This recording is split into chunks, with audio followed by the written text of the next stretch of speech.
All right. Looks like we got some more folks piling in here. Right.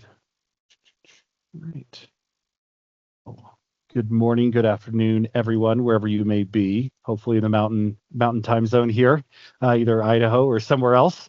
Great to have everyone on. Aaron and I'll be starting shortly with our webinar today. But until then, sit put and grab a copy, and we'll be starting here in a few. Yeah, welcome everyone. Excellent. Well, we still got some folks piling in here. But yeah, we're at time. So what do you think, Aaron? Should we give it a couple more minutes or just get right into it? I'm sure it's a hot topic here. Obviously, there's everything from Iran, compliance, cybercrime. There's a lot going on that really impacts, I think, the municipalities of Idaho and things that folks should be really kind of maybe exploring or thinking about or top of mind. So, what do you think? Should we get it started? Yeah, let's get it started. Let's get it started. Right. Excellent. Well, let me share my screen here and we'll get on our way. Cool. Thank you so much, everyone, for joining. I am Andrew Scott here. I am the field CISO at Total, and we're very happy to be partnered with Total Care IT and Aaron Zimmerman here. So we're going to be doing a threat intelligence briefing on really a lot of different, kind of the Iran conflict, but really what this means for Idaho municipalities, but also exploring beyond that into some of the cybercrime and compliance trends. Just really, what is the state of information security, compliance, and just the overall pressures that municipal governments and first line responders, kind of critical services, et cetera, are facing right now in the state of Idaho. And then really, how do we think about how to solve for those, right? So not just gloom and doom, but really kind of some strategies we'll explore today. So that's we're going to be kind of unpacking a little bit about who we are. So I'm joined, as I said, by Aaron Zimmerman, the CEO of Total Care. Aaron, you want to introduce yourself or kind of share anything about who you are and what Total Care does? Yeah, absolutely. I'm Aaron Zimmerman. I'm the owner and CEO of Total Care IT.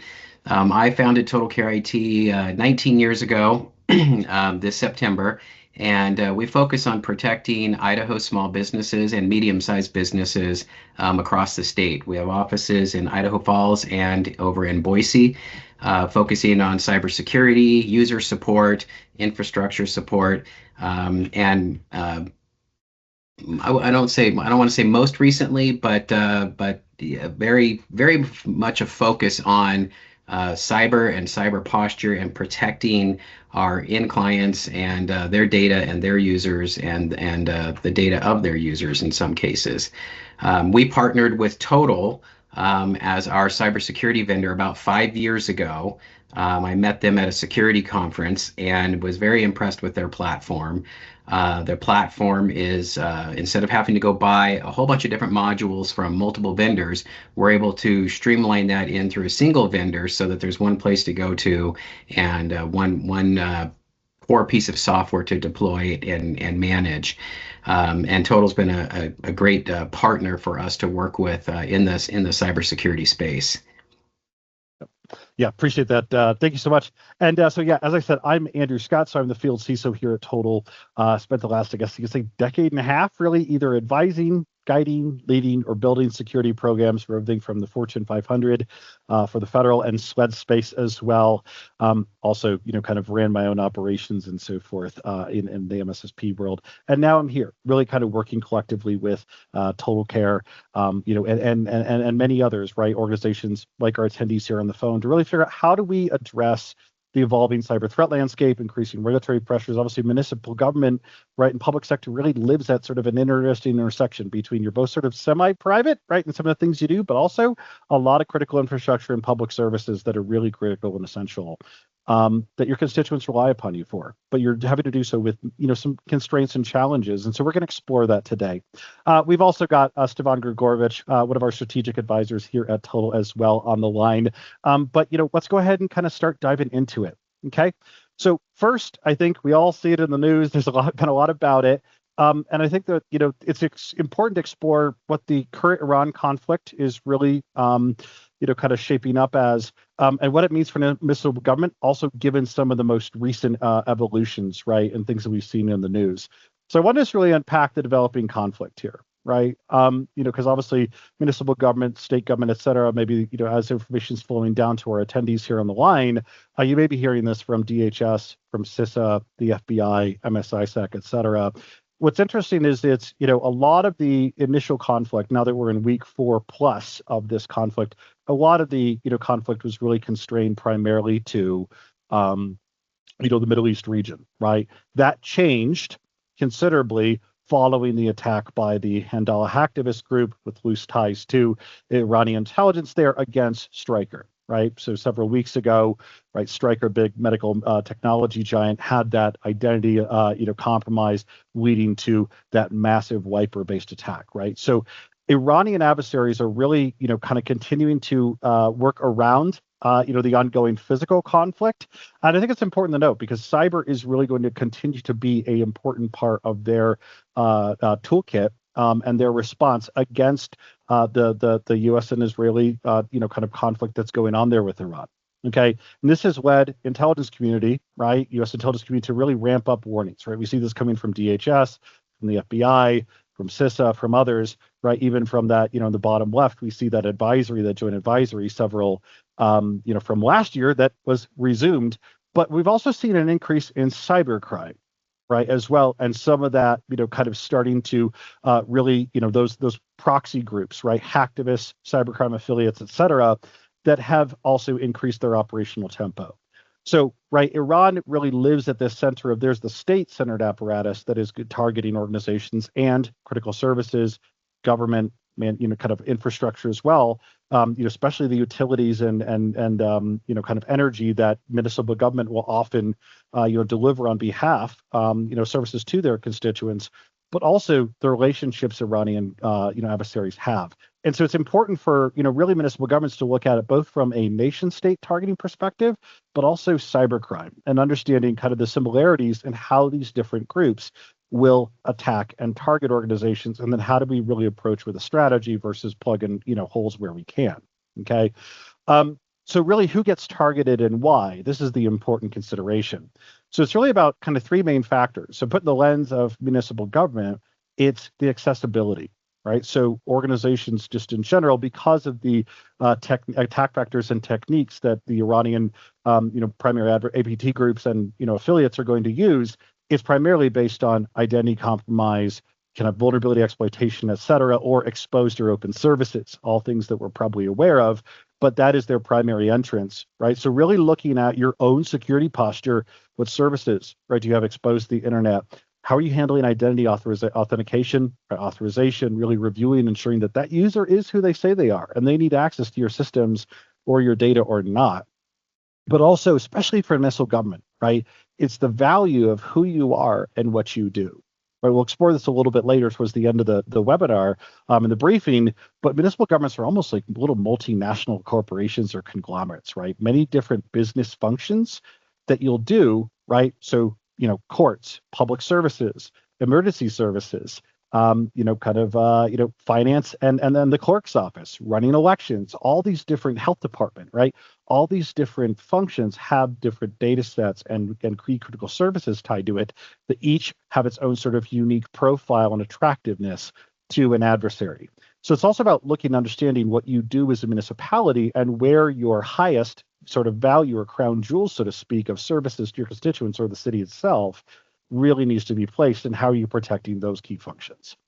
It's also about who you work with, right? And I think that's the important aspect also within government is the different intersection of departments, those relationships and dependencies, or even third-party service providers or technologies, right? We're obviously, just the news recently, the Axios development supply chain attack, right?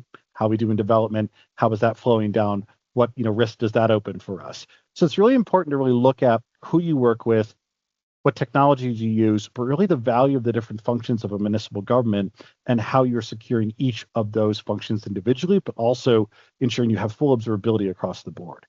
Okay, so this is really how Iran is going to look at, right, Iranian, kind of nexus adversaries and groups are going to be looking at their targets, right? Is it one, someone I can easily access? One, is it of good value to promote the, initiatives or I guess you could say propaganda value of we've targeted an American city. We're taking down water municipal services or utilities, right? Those are impactful things that make the everyday populace of America feel pain. And that's ultimately the guide that they're going to be working towards is the more economic and political pressure that they can place on the United States and our overall political, climate and system, the more likely, right, we are to ask our representatives to start to pause, right, or cease the conflict, right? So cyber is really a weapon to influence American, experience, kind of pain, and ultimately that call for ceasing the conflict, and that's how it will be used primarily against municipal government.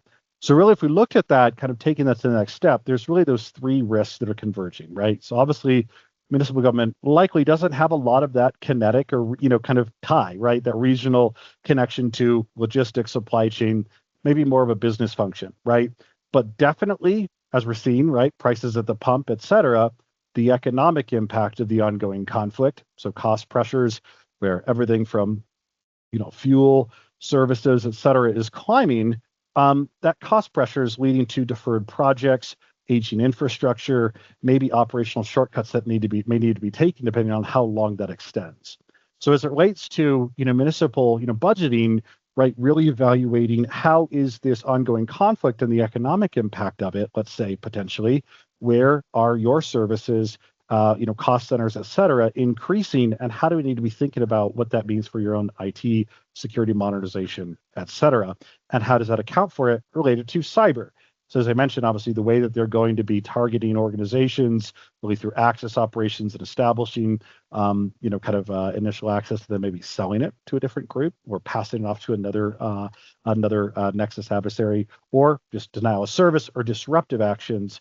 How does your cyber posture really tie to the ongoing targeting profile, right? So this means for municipalities is those key critical services really already increase your risk profile, and it's really about those identity controls and posture that you need to be looking at, okay?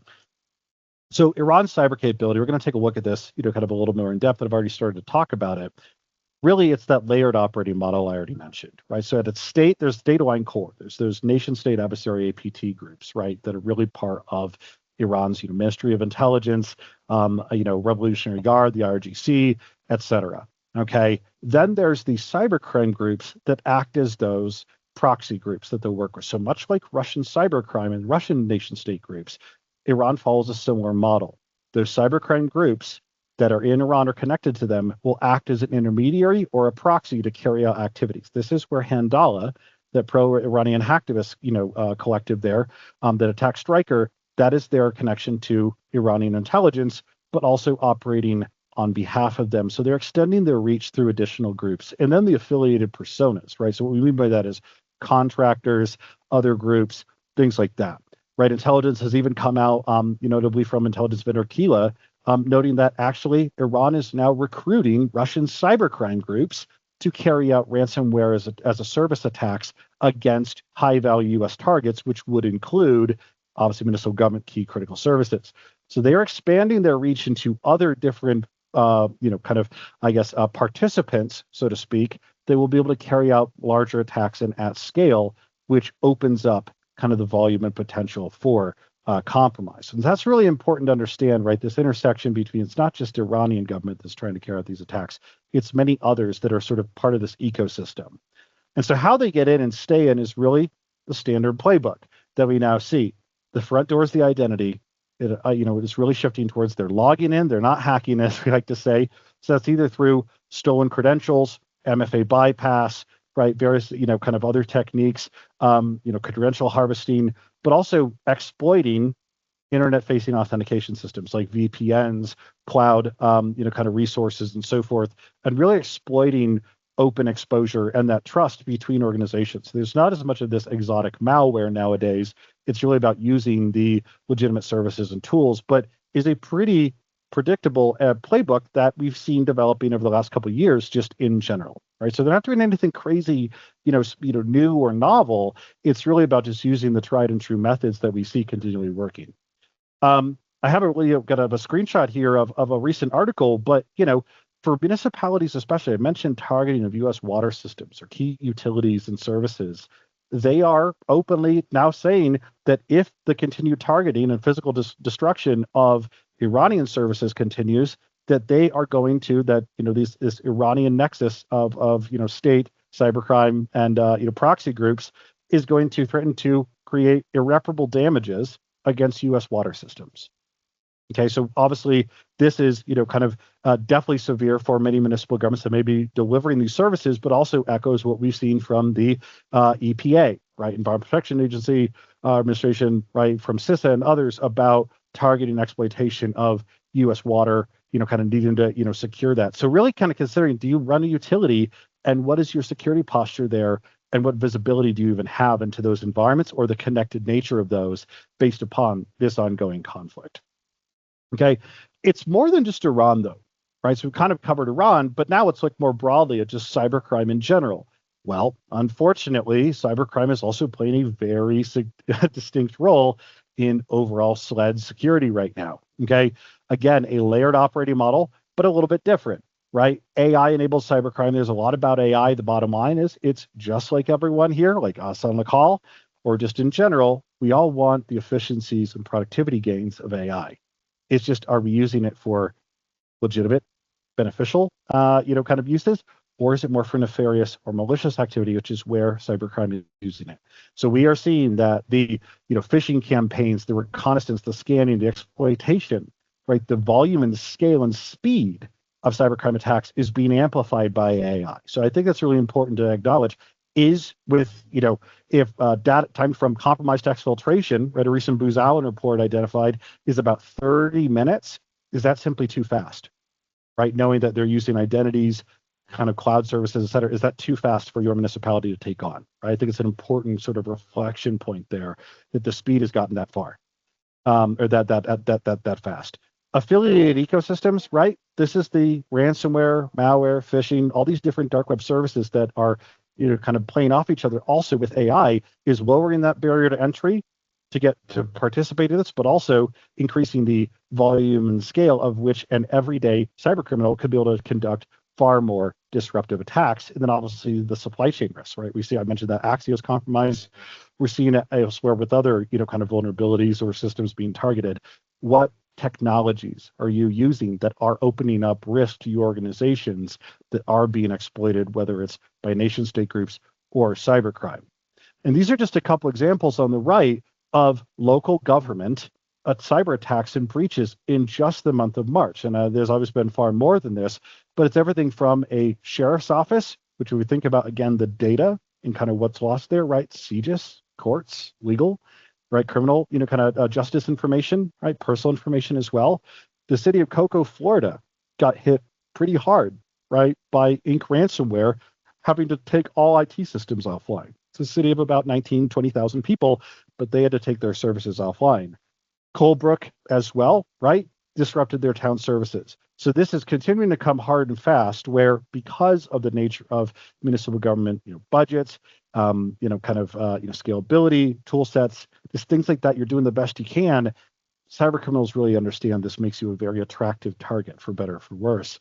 And those attacks keep coming, and we keep seeing that happen. Okay. So continuing on the trend of data, right, let's look for a moment at the challenge of coming regulatory pressures, okay, and things that our attendees should be aware of. So, in general, right, the result of doing security correctly, by and large, right, is really it helps satisfy compliance, right? And so if we look at different kind of aspects around compliance and regulatory pressures specific to the state of Idaho or that's coming down from the federal government, if we look at those state and local expectations, Idaho has that whole of state model, really, where that reporting structure, right, and kind of communication sharing, really that emphasizes, hey, we need to collectively be improving and, promoting cyber resilience, modernization, readiness, so that information sharing between each other is important, but also really that there are dependencies on that if one organization gets hit or institution, that others may also follow. And so this really is what, kind of drives that adoption we see there at the top, but of the NIST Cybersecurity Framework 2.0, really adhering to that. And so kind of evaluating your own governance and kind of alignment with state mandates and missions is an important place to start. We keep seeing that states are ratcheting up not only state data privacy, but also, legal reporting, right, and breach notification laws in the way that you'll be able to report and respond to that. The other one that's coming that I think many may have forgotten about because it's taken so long is CIRCIA. This is coming from the federal level, right? So CIRCIA stands for the Cyber Incident Reporting for Critical Infrastructure Act of 2022. Now, this is already a law, and I think it's important to also recognize. It's not like this is still going through, the House or the Senate and kind of determining. This was a law signed back in 2022 following the cyber attack against Colonial Pipeline, but really is establishing a cross sector to include municipal government and public sector. All 16 critical infrastructure sectors, as deemed by CISA, will need to be able to start sharing observed incidents and the reporting up to CISA and DHS. And the final rule, which will really codify and put this act actually into, the Federal Register, and then we wait for enforcement to begin. That final rule is expected in May of this year. So in about a month and a half or so, right? About a month, let's say. And what this is going to require is a lot more stringent monitoring, visibility, and incident response and reporting, that keyword reporting, to be able to showcase we know what's happening, because that demands kind of a larger visibility, right? Kind of larger, awareness, but also capability and response to incidents. So this is an important, law to track your current adherence to, because many municipal governments are going to fall in scope for this. Also, sector overlays. I mentioned that, obviously, municipal governments are like little multinational, conglomerates, right? You do many different things. And so there's obviously CGIS, right? Kind of compliance and regulatory pressures there for, your courts and law enforcement and public, safety teams and departments. There's also your health departments and HIPAA, right? Or, other, maybe it's, health services or, kind of services you have in general. Okay. Also PCI, right? And those increasing requirements. But the benefit, or the kind of positive thing to look at all this, is all of these, whether it's CIRCIA, NIST, CGIS, HIPAA, you name it, all really rely upon a solid strategy and structure of, let's say, NIST cybersecurity framework, the CIS fundamentals, controls, really about a program strategy. And that's where I think I'd encourage everyone to really be considering how we aligning to a framework and a strategy, because we need to be able to hit every single one of these and showcase that, but we can't do it by just plugging and playing different technologies and tools and services. So let's look at CIRCIA, because I mentioned this is, kind of an important regulation and law that's really coming down the pipe very quickly. The key implication here, right? We see a couple screenshots on the right. So the key elements you'll need to be able to share, with the federal government as a municipality are, really kind of a more detailed incident report, right? So really evaluating, do I have this visibility, but also do I have the skill sets and context to be able to analyze all this, put it in a report, and then provide that in the tight turnaround time, which is 72 hours following a certain type of incident or a ransomware payment within 24 hours. You got to be able to provide this there. So the speed and scale of this is also quite significant in terms of getting the reporting going, right? Really, then what types of activities should you share with CISA, right? Obviously, many organizations may hopefully have, at least a decent endpoint, protection service, solution in place, maybe some MFA, maybe some firewall, but it's going to go far beyond that, right? If we look at it, those types of activity, it's unauthorized access to your system. So that's the identity. It's the cloud. It's, can I detect that? And that system being whatever those technology infrastructures used to support those services. It's a denial of service. It's malicious code. It's repeated scanning or successful phishing and account compromise or data, compromise that may be happening across the different functions of your environments. And this is what needs to be bubbled up and then shared. So that's an important distinction, right? Is the depth of the different types of cases, right, that need to be shared, but also then the timelines and the types of reporting that need to be provided. Many municipal governments, obviously, who unfortunately are either budget strapped or maybe have some, kind of staffing, desires, and maybe not enough as you'd like to have, that creates kind of a perfect storm, right? So this is really something I think to pay attention to around your own reporting, your delivery, et cetera. And when we look at CIRCIA, right, kind of doubling down a little bit on the technology components, kind of broke down what is the cyber activity to report. We look at those, and then just examples of the key data sources on the right. And as we see, in order to be able to properly monitor these environments, you really need that full observability through whether a SIM, a data lake, an MSSP, something like that, to really gather and wrangle your hands around it, or if you're doing it yourself. But it's identity, it's cloud, it's endpoint, it's email, it's kind of everything above and beyond that we now have to be monitoring against.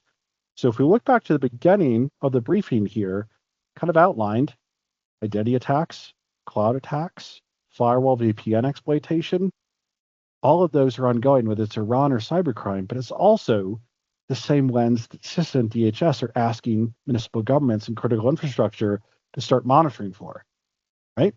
It's connecting, right? So this is really the new world we live in, that we not only need to be addressing the threats and evolving threats, but also be able to showcase that, hey, how are we secured against this, or what is going on, and how are we validating and governing that? Okay, so how do we make the most out of, a little, let's say, right? So security best practices for, kind of SLED or, kind of local, tribal, et cetera. Really what we see, right, is that municipal security leaders are experiencing kind of a mixture of different things in our conversations that we have with either ones in Idaho or more broadly around the nation. The challenge being many security stacks and technology stacks. I think it's an important distinction to put those two separately, but also together. They really aren't integrated, right? Are our security tools talking to each other in a way that we can really understand the full picture? Can we understand how attacks are staging through the network, through the different security tools, and catching those and be able to have that audit trail throughout that? Also, how are our technologies speaking with each other? Is identity tied in with all of our cloud applications so we can at least know who's authenticating to certain ones? So that's kind of SSO or other things. Is MFA in place? Are we enforcing MFA into various different areas of the network? Are we doing least access, least privilege? Really, it's just the way that stacks and systems administration really aren't totally integrated. That creates some blind spots and control gaps that really continually plague many organizations, especially in municipal cybersecurity. The other one is teams that maybe can't fully trust the coverage. And so what I mean by that, what we've kind of found through discussion, is that many security or IT leaders are kind of left questioning, because of some of those gaps, is this really what I'm seeing? We're seeing cases where sometimes there's multiple security operations centers or MSSPs or MSPs layered on top of each other as checks and balances. And that's really because we don't have that full perspective, but also we need to be able to validate that this is actually what's going on. And I need that evidence to trust that this is actually my current posture. And that creates really a vicious cycle of just continually reacting versus building forward. Many municipal governments, IT departments, right, kind of city, leaders, et cetera, may have modernization initiatives or new things that you'd like to be doing, or even leveling up, let's say, election infrastructure ahead of midterms coming in November, right? But really looking at how is the reactive nature preventing from building forward. And so really, if we look at, kind of some of the, reported incidents as an example, I just put a couple stats in the bottom, at least 46 major cyber incidents that the, state of Idaho reported right across the, kind of ecosystem there, and 254 moderate incidents per month. So this is coming incredibly fast, right? In terms of the impact to organizations and municipal governments, because the security stacks aren't really aligned. And when we look at, both CIS and, kind of some of the feedback from municipal leaders just in general reporting, we said that there's really top 5 security concerns continually, top of mind that people are battling. One is the lack of sufficient funding, right? Being funded by tax dollars does not give many municipal governments or the state, right, the benefit of working with large for-profit budgets where we can always refill the pipe if we sell more widgets. Unfortunately, there is a constrained amount here. Also, the changes in, federal funding, MSISAC, right? Kind of some of those, contracts and services that are covered may be going away, but now as part of a subscription model, it's very confusing, but it's ultimately creating a, how do I make best use of our funds that we have as a municipal government and IT department to be able to best address the threats that we're presented with and have to deliver against. It's that increasing sophistication of threats as well that I've already outlined, but that I think municipal leaders are really grappling with, that we're trying to just get the fundamentals down, but is the threat landscape simply evolving far faster than we can keep up? I would argue yes.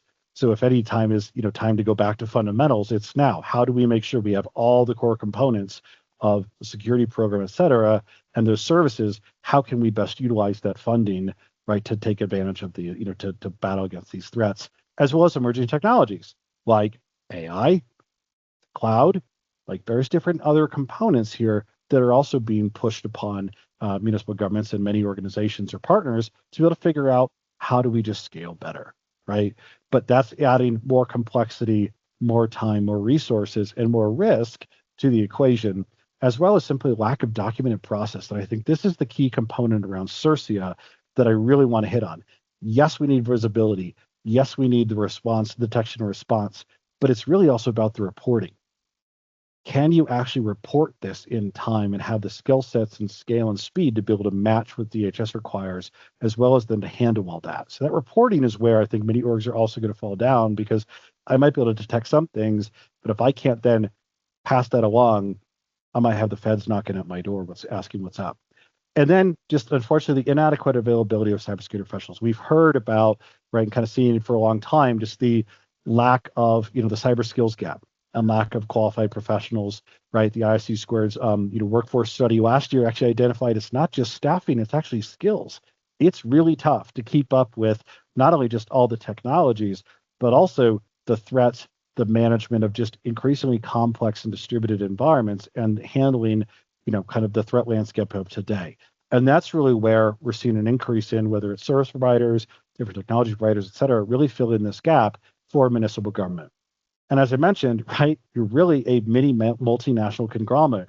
So just a, kind of an example of a city architecture, but just thinking about which of the top five security concerns apply to the different departments. Let's say in the diagram on the right, are certain ones of more pain than others, but also what is the implication of a breach, attack, downtime, et cetera, or loss, data of those various functions.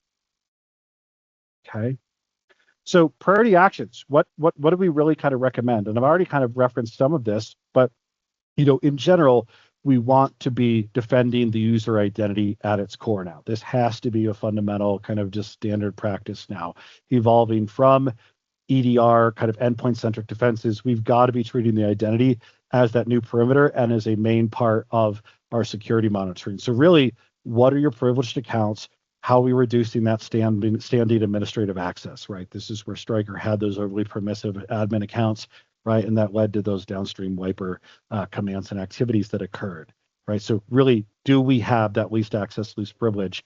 And are we enforcing some sort of phishing resistant MFA, or let's say a SASE secure access service edge type solution to really have multiple checkpoints versus just, is this an MFA token? Because those are increasingly stolen or bypassed your code. How many different verification kind of layers, whether it's device, the location, a code, different things like that, a FIDO key that you can have to be able to hold that identity, really kind of secure that identity as much as possible, given that's the newest, the primary attack vector we're seeing. Really tightening conditional access. Many municipalities benefit from, pretty good price Microsoft licensing. With what comes with that sometimes, depending on your licensing, is conditional access enforcement, et cetera. So how can we leverage that more?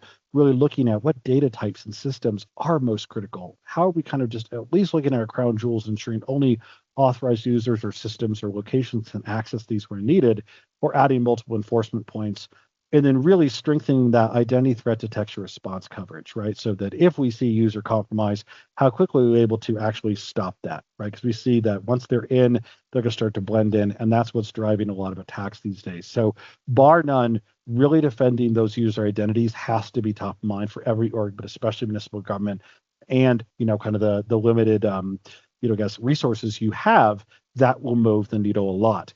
Also, reducing your attack surface area, right? What's internet facing that shouldn't be? Do we have like RDP gateways or other, admin consoles or other things exposed unnecessarily? If we need that exposed, then at least have that identity or, multiple different, verification points before accessing those portals or locking it down to only certain people, right?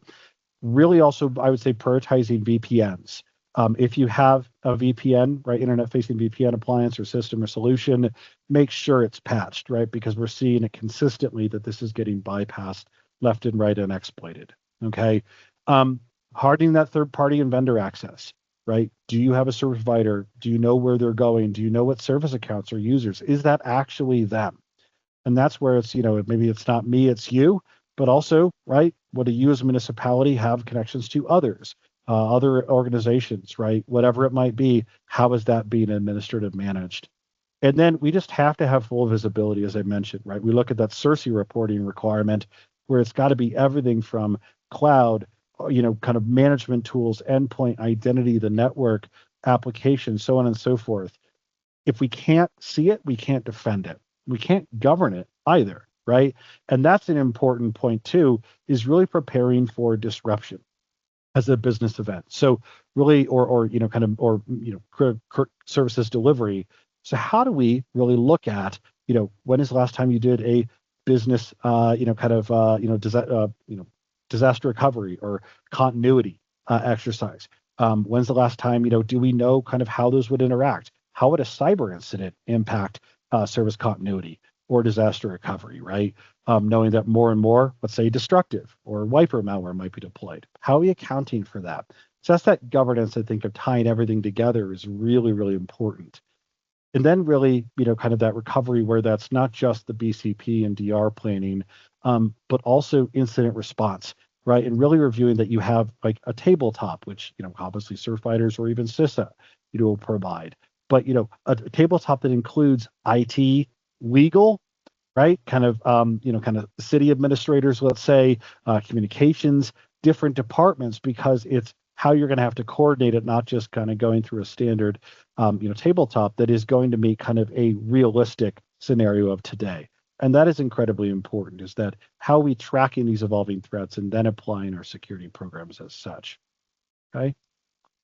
So to round a little bit of this out, just want to highlight just very briefly how Total and Total Care IT address some of these threats in case this is of interest, right? We mentioned that, hey, this is a lot to handle right now, whether it's identity-based attacks, the speed and scale of both nation state and cybercrime, the increasing regulatory pressures, but also dealing with limited budgets, limited, resources, skill sets, et cetera.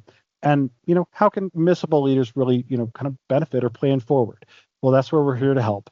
So, a couple of ways that we're addressing these threats and challenges. So first is, I mentioned identity controls, et cetera. That's really where a SASE, Secure Access Service Edge, really kind of the evolution of a VPN or, and Zero Trust Network Access really reduces that attack surface, but also ensures that these are the only users, devices, locations, and networks allowed to access your critical services, systems, et cetera. This is that next level that can really level this up. And then that all feeds that SIM. So I mentioned that requirement for full environment, kind of monitoring, analysis, alerting, even response. That's that power of that SIM that many orgs are, kind of shifting back towards from the EDR into XDR and now back into the SIM, but also a SOC service that has that full view of everything. That's important. Is your current resources, skill sets, team bandwidth enough to be able to match that speed, as I mentioned, of compromise 2 exfiltration in 30 minutes now that Booz Allen, mentioned? Can we keep pace with this, or do we need some help, right? And so a SOC that's really looking at the full picture is really, really important. And then the governance controls, right? So whether it's, kind of alignment to NIST, CSF, how you do an incident response plan governance and documentation there, really being able to validate your various compliance controls. For instance, we see HIPAA regulations are due for update as well. So if you have a health department and are subject to HIPAA, all those addressable controls are now mandatory coming up in the new proposed regulation. So how are we going to be accounting for HIPAA governance, even of health departments? So all of these areas is what Total really consolidates and helps with to be able to ensure that organizations have all the capabilities they need really to be able to defend against this evolving threat landscape, but also be able to govern and report and kind of just drive security programs from knowing that resources are limited. And that is really what together Total and Total Care IT are seeking to help municipalities in Idaho or just any organization in general solve for, think about, et cetera. So I figured, that's really what we had today to review. Hopefully it was helpful. Let's open up to Q&A. Aaron, do we have anything there in the Q&A queue or Steb? I don't know if you're seeing anything there. Nothing in the Q&A at this moment. Okay. Definitely a lot to digest. So we got the QR code there. Obviously, you can kind of scan that, get in touch with Total Care, get in touch with Total, really to review kind of any follow-on questions you may have, or just kind of, need to digest or kind of maybe even to think through how should we be thinking about this going forward. Awesome.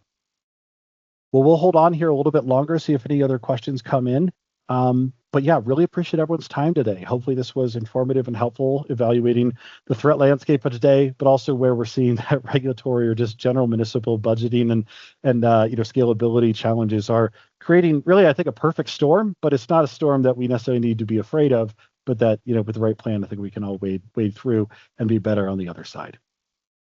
Absolutely. Appreciate your time here today, Andrew, and your expertise. What Andrew's able to see in his position working at Total as a field CISO is a magnification of working with hundreds of other IT companies like myself across the nation and actually across the world with partners that they have. So all of this threat intel and threat information that comes into their security operations center, their security staff, all the way down to their developers. It's more than just what Total Care IT's clients feed into them, but it's literally thousands of other companies and partners, and which equates to millions of devices. So they've got a very good picture of the landscape that's out there, much bigger and broader than just a single IT company. So again, Andrew, thank you for your time today.